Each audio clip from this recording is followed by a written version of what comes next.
अरब की वजह तस्मिया के बारे में दो बयानात हैं। एक ये कि अरब के लफ्ज़ी मानी फसीहुल लिसान और ज़बान आवर के हैं। चूँकि अरब अपनी फसाहत और ज़बान आवरी के मुकाबला में सारी दुनिया को हीच समझते थे, इसलिए अपना नाम अरब यानी कसीहुल लिसान और दूसरी कौमों का अजम यानी जौलीदा बयान रखा था।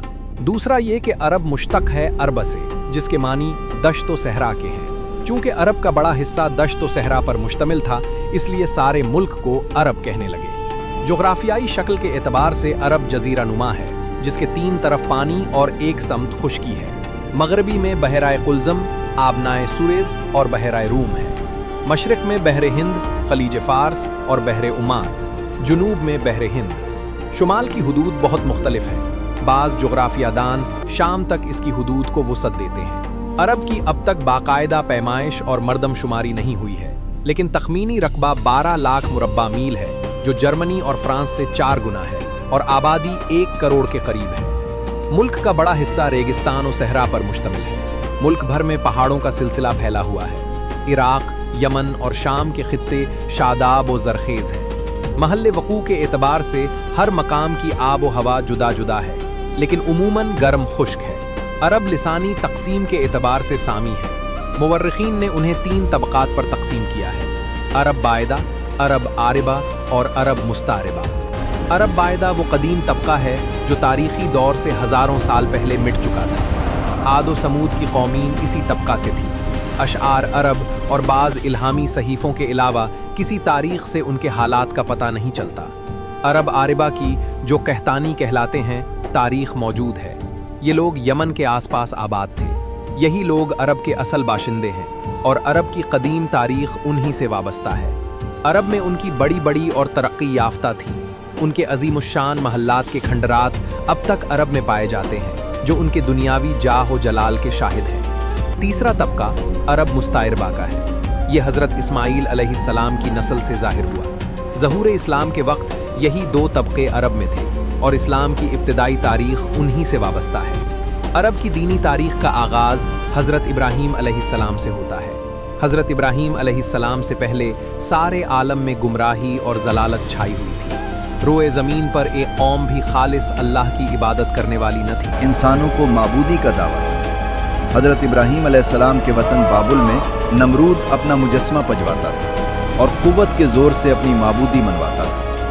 उस 13 अवतार दौर में अल्लाह ने हज़रत इब्राहीम अलैहिस्सलाम को नूर हिदायत देकर भेजा, मगर उस आम तारीकी में कोई निगाह उस नूर को न पहचान सकी, और हर तरफ से हज़रत इब्राहीम अलैहिस्सलाम की मुखालफत हुई। नमरूद ने आपको आग में डलवाया। अज़्ज़ा ख़ास ने मुखालफत की, बाप दुश्मन बन गया। इसलिए आप तर्क वतन करके मिस्र चले गए। रक़ीऊन फरमारवाए मिस्र ने नामूस पर हमला करना चाहा, लेकिन फिर उसकी निगाहों से बातिल का हिजाब उठ गया और हज़रत इब्राहीम अलैहिस्सलाम को निहायत इज़्ज़त व एहतराम के साथ ठहराया, और रुख़सत करते वक्त अपनी लड़की हाजरा अलैहिस्सलाम आपके साथ ब्याह दी। हज़रत इब्राहीम अलैहिस्सलाम की पहली बीवी सारा रज़ी अल्लाह अन्हा थी। उनके बतन से हज़रत इसहाक़ पैदा हुए, और हज़रत हाजरा रज़ी अल्लाह अन्हा के शिकम से हज़रत इस्माईल अलैहिस्सलाम। हज़रत सारा रज़ी अल्लाह अन्हा पहली बीवी थी, इसलिए वो हाजरा और उनकी औलाद को अच्छी नज़र से नहीं देखती थी, और माँ बेटे दोनों उनकी निगाह में खटकते थे। चुनाचे अभी हज़रत इस्माईल अलैहिस्सलाम बच्चा ही थे कि हज़रत सारा रज़ी अल्लाह अन्हा ने हज़रत इब्राहीम अलैहिस्सलाम को मजबूर किया कि वो दोनों को उनकी निगाह से दूर कर दें। इसलिए आपने हज़रत हाजरा रज़ी अल्लाह अन्हा और हज़रत इस्माईल अलैहिस्सलाम को ले जाकर अरब में आबाद किया। हज़रत इब्राहीम अलैहिस्सलाम का सबसे पहला और मुक़द्दम फ़र्ज़ गुमराह दुनिया को तौहीद से आशना करना था, लेकिन इराक़ और मिस्र और शाम की मुतमद्दिन दुनिया में घूम कर देख चुके थे कि यहाँ कोई अल्लाह का पैगाम सुनने वाला न था। इसलिए तौहीद की इशाअत और तबलीग के लिए रेगिस्तान अरब का सादा सफ़ा, जो अपनी असली फितरत पर और तमद्दुन की नक्श आराइयों से पाक था, इंतखाब किया, और हज़रत इस्माईल अलैहिस्सलाम के मुस्तक़िर मक्का में अल्लाह वाहिद की परस्तिश के लिए बेछत का एक छोटा सा घर बनाया, और हज़रत इस्माईल अलैहिस्सलाम को उसका मुतवल्ली बनाकर उस घर की आबादी और मरकज़ियत और नस्ल इस्माईल अलैहिस्सलाम की बुरूमंदी के लिए अल्लाह से दुआ की। रूए ज़मीन पर यह पहला घर था जो खालिस अल्लाह वाहिद की इबादत के लिए बनाया गया। کعبہ کی تعمیر سے پہلے اس مقام یعنی مکہ پر کوئی آبادی نہ تھی، لیکن حضرت ابراہیم علیہ السلام کی دعائے مستجاب کے اثر اور کعبہ کی کشش سے لوگ رفتہ رفتہ یہاں آ کر آباد ہونے لگے، اور سب سے پہلے جرہم کا قبیلہ حوالی مکہ میں آ کر آباد ہوا۔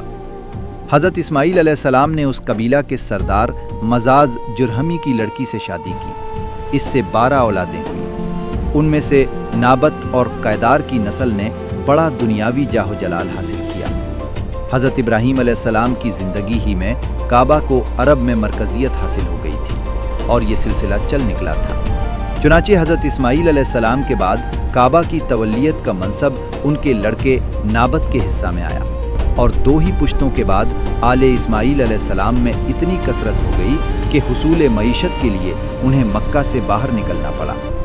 ان کے نکلنے کے بعد بنی جرہم نے کعبہ کی تولیت پر قبضہ کر لیا۔ آل اسماعیل علیہ السلام نے ننھیالی رشتہ کی وجہ سے ان سے کوئی مزاحمت نہیں کی، اور وہ مدتوں کعبہ کے متولی رہے۔ کعبہ کی تولیت سارے عرب کی بادشاہی کے مترادف تھی۔ آل جرہم اس کے متحمل نہ ہو سکے، اور انہوں نے تولیت کے گھمنڈ میں بڑی بدعنوانیاں شروع کر دیں۔ خانہ کعبہ کا چڑھاوا کھا جاتے، حجاج کو ستاتے، طرح طرح کے مظالم کرتے۔ جب ان کی یہ بدعنوانیاں حد سے سوا ہو گئیں تو آل اسماعیل علیہ السلام نے انہیں مکہ سے نکال کر پھر کعبہ کی تولیت واپس لے لی، اور یہ منصب نسل در نسل منتقل ہوتا ہوا عدنان تک پہنچا۔ یہ بڑا تاریخی شخص ہے۔ حضرت صلی اللہ علیہ وسلم اور اکثر صحابہ رضوان اللہ علیہم اجمعین کا سلسلہ نسب اسی پر منتہی ہوتا ہے۔ اس کے زمانہ میں عرب پر بخت نصر کا حملہ ہوا، جس سے عربوں کو سخت نقصان پہنچا۔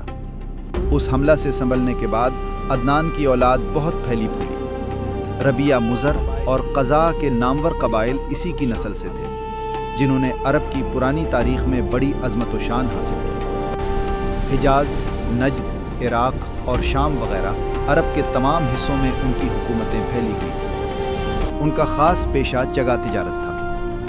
آگے چل کر عدنان کی نسل سے خاندان قریش کے مورث اعلیٰ فہر کا، جس سے اس خاندان کی بنیاد پڑی ہے، ظہور ہوا۔ اس کا لقب قریش تھا۔ اس نسبت سے اس کی نسل قریشی کہلاتی۔ قریش کے کل خاندان اسی کی نسل سے تھے۔ اس کی 5ویں پشت میں قریش کا تاریخی شخص قصی پیدا ہوا۔ قریش کی اجتماعی اور سیاسی زندگی کا آغاز اسی نامور شخص سے ہوتا ہے۔ قصی کا باپ اس کے بچپن میں مر گیا تھا۔ ماں نے قبیلہ بنی عزرہ میں دوسری شادی کر لی تھی، اس لیے قصی کا بچپن بنی عزرہ میں گزرا۔ جوان ہوا تو اپنے اصلی خاندان اور اس کی عظمت کا پتہ چلا۔ غیور طبیعت نے اجنبیوں میں رہنا گوارا نہ کیا، اس لیے وہ بنی عزرہ کو چھوڑ کر حجاز پہنچا۔ ناسیہ اقبال پر آثار بلندی دیکھ کر ددھیال والوں نے ہاتھوں ہاتھ لیا۔ اس زمانہ میں قریش کی حالت نہایت خراب ہو رہی تھی۔ ان کا کوئی نظام نہ تھا۔ وہ حجاز کے مختلف گوشوں میں منتشر تھے۔ حرم کی تولیت پر بنی خزاع قابض ہو گئے تھے، اور قصی کے ورود مکہ کے وقت حرم کی تولیت خلیل خزائی کے ہاتھوں میں تھی۔ قصی بچپن سے نہایت حوصلہ مند، عاقل و فرزانہ اور عمارت پسند تھا۔ اسے یہ منصب جلیل غیروں کے ہاتھوں میں گوارا نہ ہوا، چنانچہ اس نے پہلے بنی کنانہ کی مدد سے بنی خزاع کو حرم سے نکالا۔ اس کے بعد قریش کو، جو مختلف مقامات پر منتشر تھے، سمیٹ کر مکہ لایا اور ان کی تنظیم کر کے ایک چھوٹی سی ریاست قائم کی۔ اس دن سے قریش کو حجاز میں سیاسی اہمیت حاصل ہوئی اور ان کا تاریخی دور شروع ہوا۔ قصی نے یہ چھوٹی سی ریاست جمہوری اصول پر قائم کی۔ اس کے کئی شعبے تھے جو مختلف قبائل میں تقسیم تھے۔ بڑے شعبے 3 تھے: فوجی، عدالتی اور مذہبی، اور پھر یہ تینوں کئی شعبوں میں تقسیم تھے۔